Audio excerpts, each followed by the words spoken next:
Hello, this is week 7. The topic this week is scientific thinking.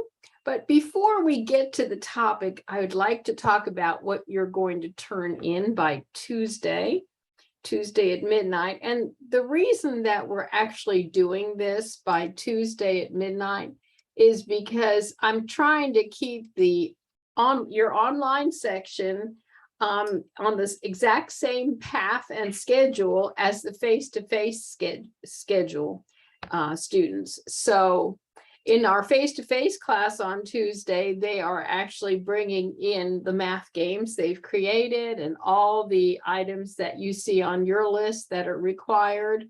That's all coming in on Tuesday afternoon. So I feel like everyone should be held to exactly the same schedule if you're in the same class, basically. That's why it's due by midnight on Tuesday. For those who are wondering why it wasn't Sunday. Anyway, by midnight on Tuesday, you will have turned in a video of you explaining your purpose for creating the game. What are you trying to teach? Are you teaching counting? What is it that they're supposed to learn? You'll show the book, hold it up, show the book that you based your game on and explain how it relates to your game relates to the book. Then you're going to explain your board game. How does it work? Show off all your pieces, make sure they're laminated. There's no point in having anything that's not laminated because it'll never make it, trust me. Show the box that you're going to keep it in. Again, if you don't have somewhere durable to stash your games, you're not going to have them for very long. And gosh, I hate wasting my time. If I create something, I want to have it for a long time. So that's all stuff you're going to talk and show on your video. But you're going to put the video in assignments. It's really easy if you upload it first to YouTube and then just put your YouTube link. That's super easy.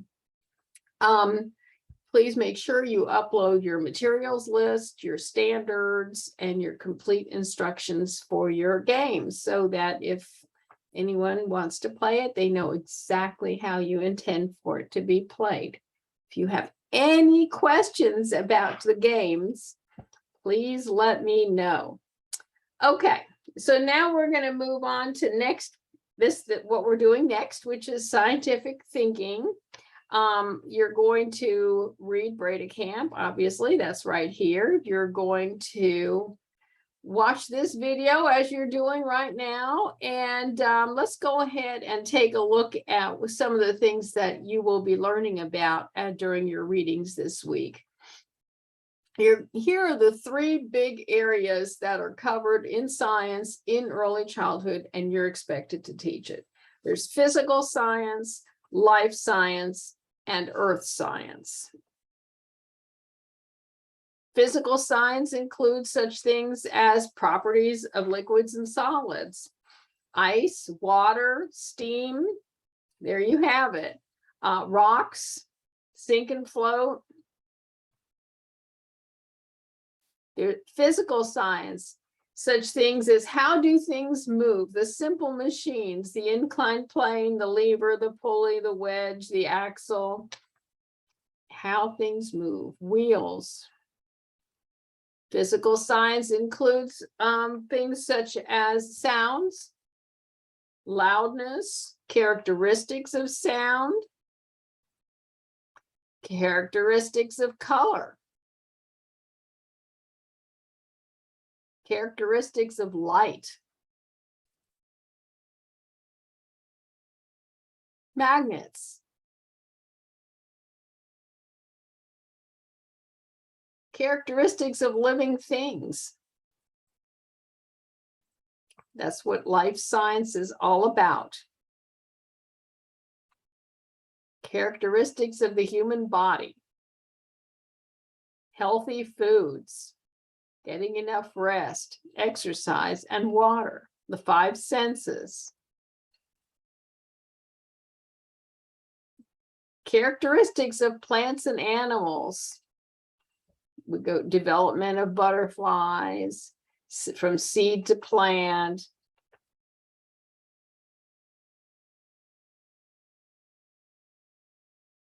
animal homes.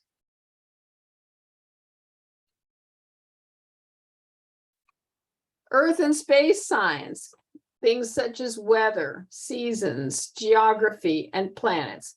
A little note of caution here. If you're teaching 4s, 5s, and 6s, so we're talking pre-K, kindergarten, first grade, you're going to be teaching weather. You're going to do weather every morning. You're going to be teaching the 4 seasons. And geography, the deserts, mountains, oceans, lakes, and rivers is something that you start in 3rd grade.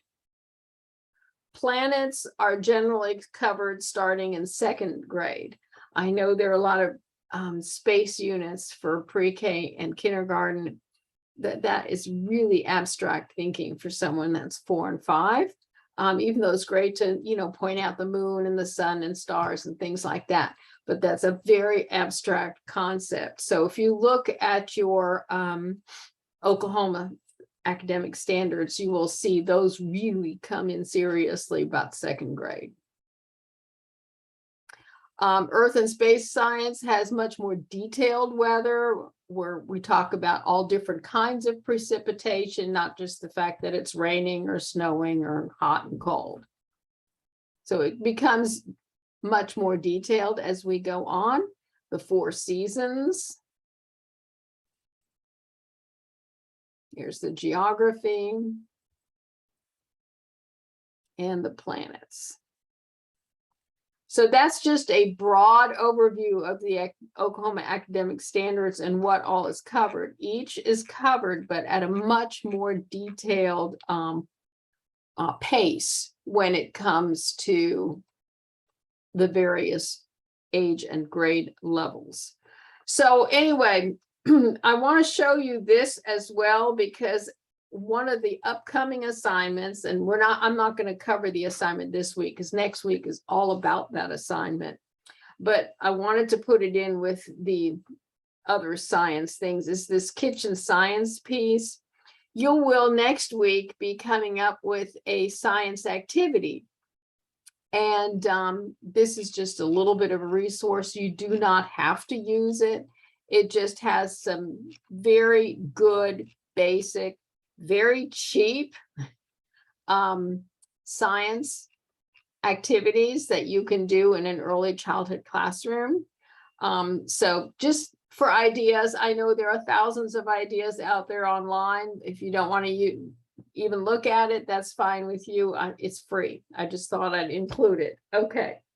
So as I said before, you have to turn in your math game and the items that you see on the screen by midnight on Tuesday. If you have any questions about any of this, please let me know. I hope you have a wonderful week, and I hope you're enjoying this nice fall weather.